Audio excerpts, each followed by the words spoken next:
22 सितंबर 2025 को शारदीय नवरात्र की शुरुआत हो रही है।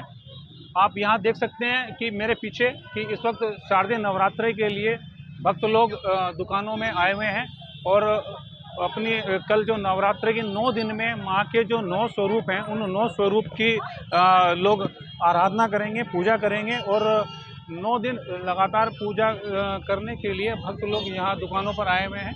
माता की चुनरियों की खरीदारी हो रही है। आप सामने देख सकते हैं माता की चुनरियाँ खरीदी जा रही हैं।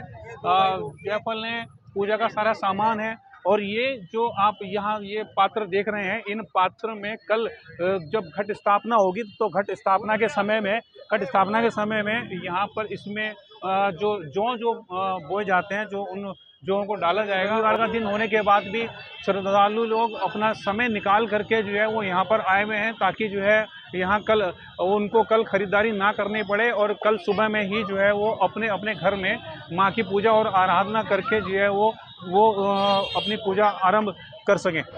कल नवरात्रि देख सकते हैं कि नवरात्रि के इस शुभ अवसर पर बाजार में भीड़ इतनी है कि यहाँ पर आप जो शॉपिंग कर रहे हैं वो लोग, यहाँ आप सामने देख सकते हैं कि ट्रैफिक जो है काफ़ी ज़्यादा ट्रैफिक है और ट्रैफिक का अभी थोड़ी देर पहले यहाँ पर जाम भी हो गया था। ये जो सीधी विजुअल्स दिखा रहे हैं, हम जो तस्वीरें दिखा रहे हैं, हम आपको यहाँ धर्मपुर चौक पर दिखा रहे हैं और धर्मपुर चौक से ही ये तस्वीरें ली जा रही हैं।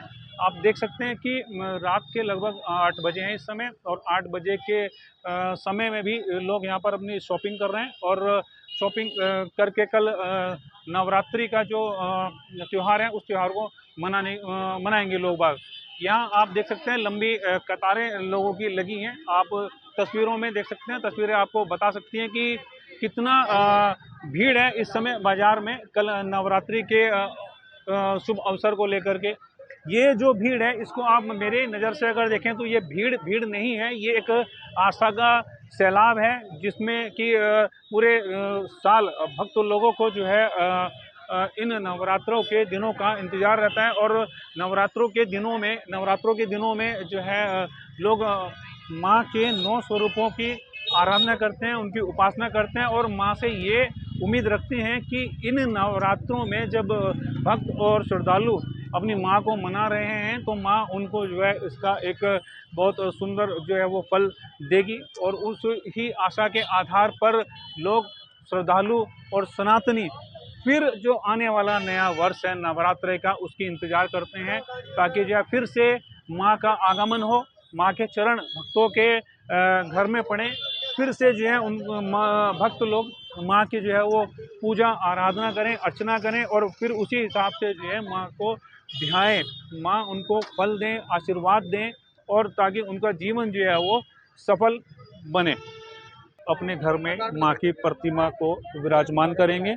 अगले 9 दिन के लिए विराजमान रहेगी माँ अपने भक्तों के घर में और कल के दिन ही माँ की जो प्रतिमाएं हैं वो जो भक्त लोग हैं वो बाजार से ले रहे हैं ताकि जो है कल ब्रह्म मुहूर्त में और अपनी सुविधा के अनुसार माँ की प्रतिमा की स्थापना जो है वो घरों में कर ली जाए।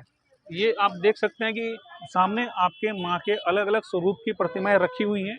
एक समय पहले एक चलन हुआ करता था कि जब घरों में मिट्टी की माँ की प्रतिमाएं जो हैं वो अपने हाथों से लोग बनाते थे और प्रतिमा बनाने के बाद उसमें रंग अपने हिसाब से भरते थे और उसको फिर कल जो नवरात्रि का दिन जो पहला दिन है उस दिन उसकी स्थापना किया करते थे। लेकिन अब जो है ट्रेंड बदला है, समय बदला है और समय बदलने के कारण जो लोग अब इस तरह की प्रतिमाएं जो है वो मिट्टी की प्रतिमाएं जो है वो नहीं बना पा रहे हैं। तो अब वो ट्रेंड भी बदला है, कुछ जो है समय जिस तरह से गुजरता चला जा रहा है वो पुराने लोग भी नहीं रहे हैं जो मिट्टी की प्रतिमा जो है वो बनाया करते थे और बना करके अपने घर में जो है उनको स्थापित किया करते थे। अब समय बीत चुका है तो इस तरह के लोग भी नहीं रहे हैं, तो उस समय से हटकर जो अब जो भौतिक युग है उसमें जो है माँ की बाजार में जो है सुंदर सुंदर प्रतिमाएं हैं और अलग अलग स्वरूपों की प्रतिमाएं हैं। उन प्रतिमाओं में जिस भक्त को, जिस श्रद्धालु को जो माँ की प्रतिमा जो है अच्छी लगती है, जो उनके मन को भाती है, उस माँ के स्वरूप को अपने घर ले जा करके जो है कल नवरात्रि के प्रथम दिन में विराजमान करते हैं, भक्ति भाव से उनकी पूजा आराधना करते हैं और ये सिलसिला माँ के 9 दिन जो है वो लगातार चलता रहता है और इस 9 दिनों के बाद माँ का विसर्जन किया जाता है। देहरादून के प्राचीन शिव मंदिर में, और शिव मंदिर में मेरे साथ हैं मंदिर के मुख्य पुजारी श्री सती जी। आइए सती जी से बात करते हैं कि 22 सितंबर जो कल नवरात्रे आरंभ हो रहे हैं, उसमें मंदिर समिति ने क्या आयोजन रखे हैं और किस किस तरह से 9 दिन का ये कार्यक्रम रहेगा। पंडित जी। बहुत बहुत धन्यवाद आपका। नमो दिव्ये महादिव्ये शिवाय शतम नमो नमो प्रकृति भद्राय नियताम प्रणतस्मताम जयंती मंगला काली भद्रकाली कपालिनी दुर्गाम क्षमा शिवा धात्री स्वाहा स्वधा नमस्तुते। जैसा कि मंदिर समिति प्रतिवर्ष नवरात्रि पर्व को बड़े धूमधाम से मनाती है और बड़े अनुष्ठानों के साथ संपन्न कराती है माँ के गुणगानों के साथ, तो उसी क्रम में इस वर्ष भी जो है कल प्रातः मंदिर समिति के नेतृत्व में माँ भगवती का घट स्थापना पूजन होगा, जिसमें अपने मंदिर समिति और क्षेत्र के समस्त भक्तजन रहेंगे प्रातःकाल। और उसके साथ दुर्गा सप्तशती चंडिका का पाठ अपने मंदिर के आचार्य वृंद यहाँ पर करते हैं।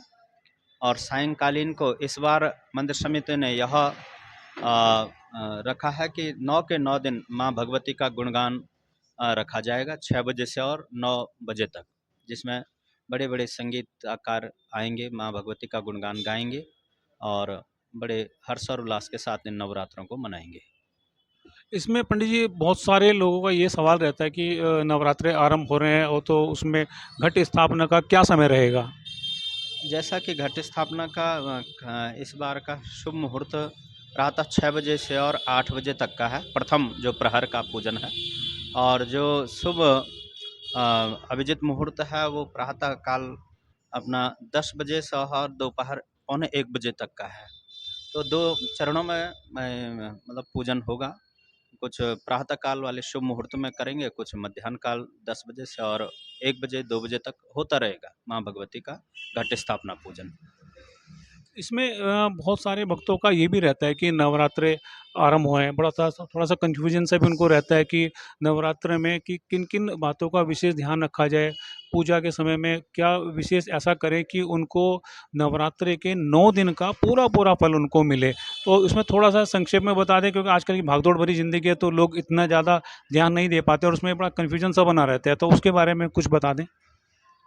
जैसा कि नवरात्रि का पावन पर्व जो है हम बड़े श्रद्धा के साथ माँ भगवती के चरणों में अर्पित करते हैं। तो इसमें अपना समय निकाल करके प्रातः और सायंकालीन तो पूजन सभी को करना चाहिए, और जो समय जो व्रत कर सकते हैं व्रत करें। और व्रत सिर्फ भोजन न करना ही नहीं है, व्रत यह है कि अपने आप को जो है अपनी इंद्रियों को वश में करना, अपने बोल चाल में जो है अपनी भाषा को सुधारना, और अपने खान पीन में जो है सात्विक भोजन, तामसिक भोजन नहीं, ज़्यादा लहसुन प्याज नॉनवेज वगैरह वगैरह जो भी है, ये इस प्रकार के तामसिक भोजन न करके सात्विक भोजन करना चाहिए 9 के 9 दिन। और जैसा कि सभी को विदित है कि माँ भगवती जो है अपना आशीर्वाद प्रदान करती है जो जिस भाव से माँ को भजता है। ये पंडित जी ने बड़ी अच्छी बात बताई कि जो 9 दिन है, 9 दिन में हर व्यक्ति, हर श्रद्धालु, हर भक्त अपने हिसाब से माँ की पूजा अर्चना करता है। पूजा अर्चना करते हैं, सभी सनातनी करते हैं, लेकिन पंडित जी ने जो एक बहुत अच्छी बात बताई वो ये कि अपनी बोलचाल का जो हमारी बोलचाल है, बोलचाल में अपना सुधार रखा जाए और खान-पान का विशेष ध्यान रखा जाए, क्योंकि ये एक बहुत बड़ी बात है कि जैसा खाए तन, वैसा रहे मन। क्योंकि ये नवरात्र वाला हिसाब भी है और एक आम जिंदगी का भी है, क्योंकि जैसा हम खाएंगे वैसा ही हमारे मन, ऐसा ही मस्तिष्क, ऐसे हमारे विचार होते चले जाएंगे। और ख़ास तौर पर जो पंडित जी ने अभी बताया, इसका नवरात्रि के समय में बहुत महत्व इसलिए हो गया है कि 9 दिन हम नवरात्र के व्रत कर रहे हैं। ये नवरात्रि के व्रत पूरी तरह से सफल हों, किसी भी प्रकार की दिमाग में कोई गलत विचार ना आए और मन शांत रहे और शांत रह करके माँ के 9 दिन 9 रूपों की आराधना, उपासना और उनकी पूजा हो। ये बड़ा अच्छा पंडित जी ने बताया और इसमें ही विशेष तौर पे हम सब लोगों को जो है वो ध्यान रखना चाहिए, तभी जो है हमारे नवरात्र के जो है वो व्रत पूरे सफल होंगे और माना जाएगा कि हाँ, हमने मन से, तन से माँ की आराधना की और उसका हमें फल मिलेगा और मिलता भी है। पंडित जी, इसमें एक और सवाल है कि जो नवरात्र हैं उसमें सभी लोग पूजा पाठ भी करते हैं, आराधना सब सब कुछ होता है उसमें। कुछ विशेष ऐसी बातें जिनका कि ध्यान रख कर के लोग अपना 9 के 9 व्रत पूरी तरह से सफल बना सकें। ध्यान रखने वाली बात है, जैसा आपने पिछले प्रश्न में कर दिया कि किस प्रकार से सात्विक भाव के साथ माँ की आराधना करनी चाहिए, दुर्गा सप्तशती का पाठ करना चाहिए। वैसे तो जो है जो कर सकते हैं वो पूरे माँ भगवती के पूर्ण दुर्गा सप्तशती चंडिका का पाठ करें। जिन पे समय का अभाव है तो नित्य जो है एक एक अध्याय या जितना जिनसे हो सके दुर्गा सप्तशती का पाठ करें, दुर्गा क्षमापन स्तोत्र का पाठ करें, सिद्ध कुंजिका का पाठ करें। इस भाव के साथ माँ भगवती को अपने इष्ट देवी कुल देवी को जो है पूजन जरूर करना चाहिए। ये पंडित जी ने भी ये बात भी बड़ी अच्छी बताई है, जो कुल देवी हैं हमारी, कुल देवी का सबसे पहले पूजन है और उसके बाद नवरात्र के 9 दिन है। नवरात्र के 9 दिन में पंडित जी ने जो पाठ बताया उनका विशेष करके अगर हम पाठ करें, श्रद्धालु और भक्तजन पाठ करें, तो उसका विशेष तौर पे जो है वो अच्छा फल ही मिलेगा। और 9 दिन ये मान के चलिए कि 9 दिन की उपासना आपके लिए, हमारे लिए पूरे 1 साल की उपासना के बराबर हो जाती है। फिर जब दोबारा से नवरात्रि के दिन आते हैं तो फिर यही क्रम फिर होगा। इसका मतलब ये 9 दिन हमें पूरे साल के अंदर ऐसे मिल रहे हैं कि जिसमें हम 9 दिन माँ की पूजा उपासना करके, जैसा पंडित जी ने बताया, अपने आप को सफल बनाएं और फिर वापस जो इन 9 दिन के बाद के जो पूरे साल बचते हैं, महीने बचते हैं, फिर उसी तरह से वो क्रम चलता रहे ताकि जीवन सफल बना रहे। इस बार जैसा कि शुभ संकेत है, माँ भगवती के नवरात्रे बढ़ रहे हैं।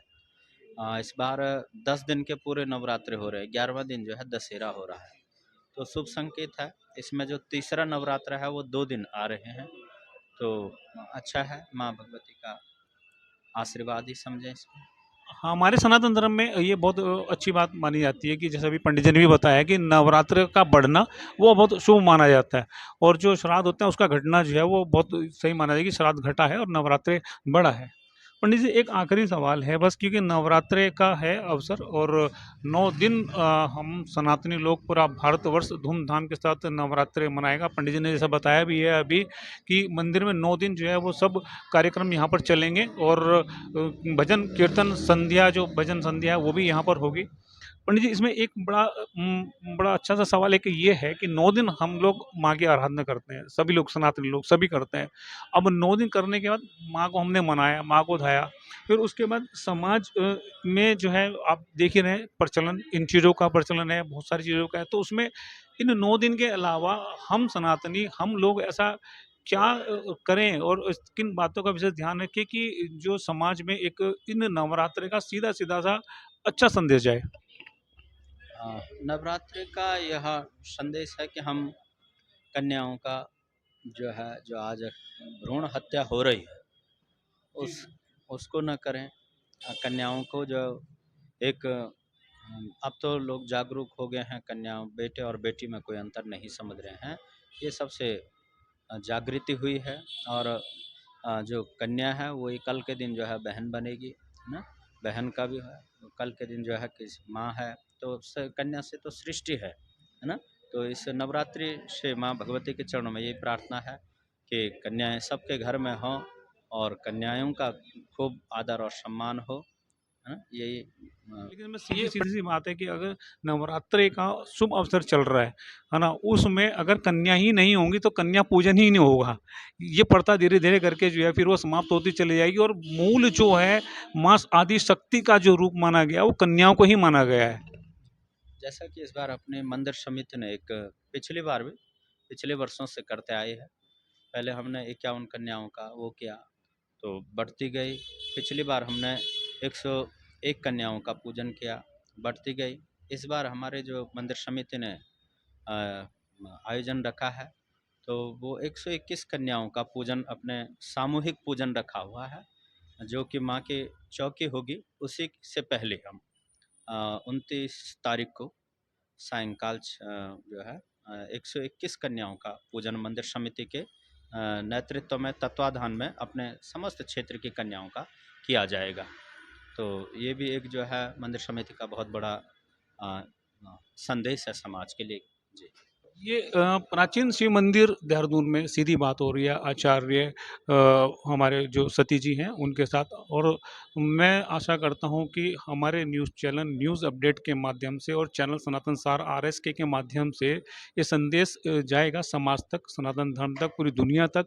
क्योंकि इस सवाल को मैंने पंडित जी के साथ इसलिए किया है, लास्ट वाले सवाल को, कि इस सवाल का होना बहुत ज़रूरी था, जिसका पंडित जी ने बड़ा अच्छा और स्पष्ट जवाब हमें दिया। और अब ये संदेश जाने का मैं समझता हूँ कि जिस तरह से पंडित जी ने अभी सामूहिक कन्याओं का विवाह और सब बातें बताई हैं, वो धीरे धीरे धीरे वो कन्या पूजन, वो जिस तरह से धीरे धीरे जो है यहाँ पर पंडित जी ने बताया, पहले कुछ और साल संख्या थी, धीरे धीरे करके वो क्षेत्र की तरफ से और संख्याएं बढ़ी हैं। तो मेरा मानना है कि जिस तरह से यहाँ पर ये आयोजन हो रहा है या होता है, तो इसी तरह का आयोजन हर जगह हो, ताकि जो एक समाज में सकारात्मक और सीधा संदेश जाए, ताकि जो कुरीतियाँ और बहुत सारी अभी भी चीज़ें ऐसी हो रही हैं जो नहीं होनी चाहिए, उन पे लगाम लगे और सनातन धर्म जो है वो लगातार आगे बढ़ता चला जाए। और जो आदि शक्ति माँ के जो 9 रूप हैं, जिनके लिए अब हम पूजा कर रहे हैं और करेंगे, 9 दिन लगातार करेंगे, जागरण होंगे, कीर्तन होंगे, भजन संध्याएँ होंगी, सब कुछ होगा, उनका फल जो है लगातार हम सबको मिलता रहे और किसी को कोई इस तरह की समस्या बिल्कुल ना हो।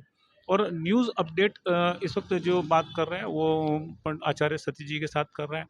मैं आप सभी को अपने न्यूज़ चैनल सनातन सार आरएसके और न्यूज़ अपडेट की तरफ से शुभकामनाएं देता हूं, पंडित जी का धन्यवाद भी करता हूं कि नवरात्र का अवसर है। आप जिस तरह से आचार्य सती जी ने जो है आप सब लोगों को बताया, हमें भी बताया, अपना समय भी दिया, उसी हिसाब से विधि विधान से मुहूर्त के हिसाब से अपने नवरात्रों को शुभारंभ करें। और जिस तरह से नवरात्र आप शुभारंभ कर रहे हैं माँ के भक्ति भाव से, जो है उसी दिन 9 दिन के बाद जो है माँ विदा भी होंगी, उन श्रद्धा भाव से वो पूजा पाठ करके आप पुण्य के भागी बने। और मैं इसी के साथ इस वक्त मंदिर के समिति के सभी सदस्यों का धन्यवाद करता हूँ। साथ ही धन्यवाद करता हूँ आचार्य सती जी का कि उन्होंने समय दिया और काफ़ी कुछ इस बारे में हमें बताया। धन्यवाद। न्यूज़ अपडेट के लिए राजू एस कुमार, सनातन सार आरएसके के लिए राजू एस कुमार।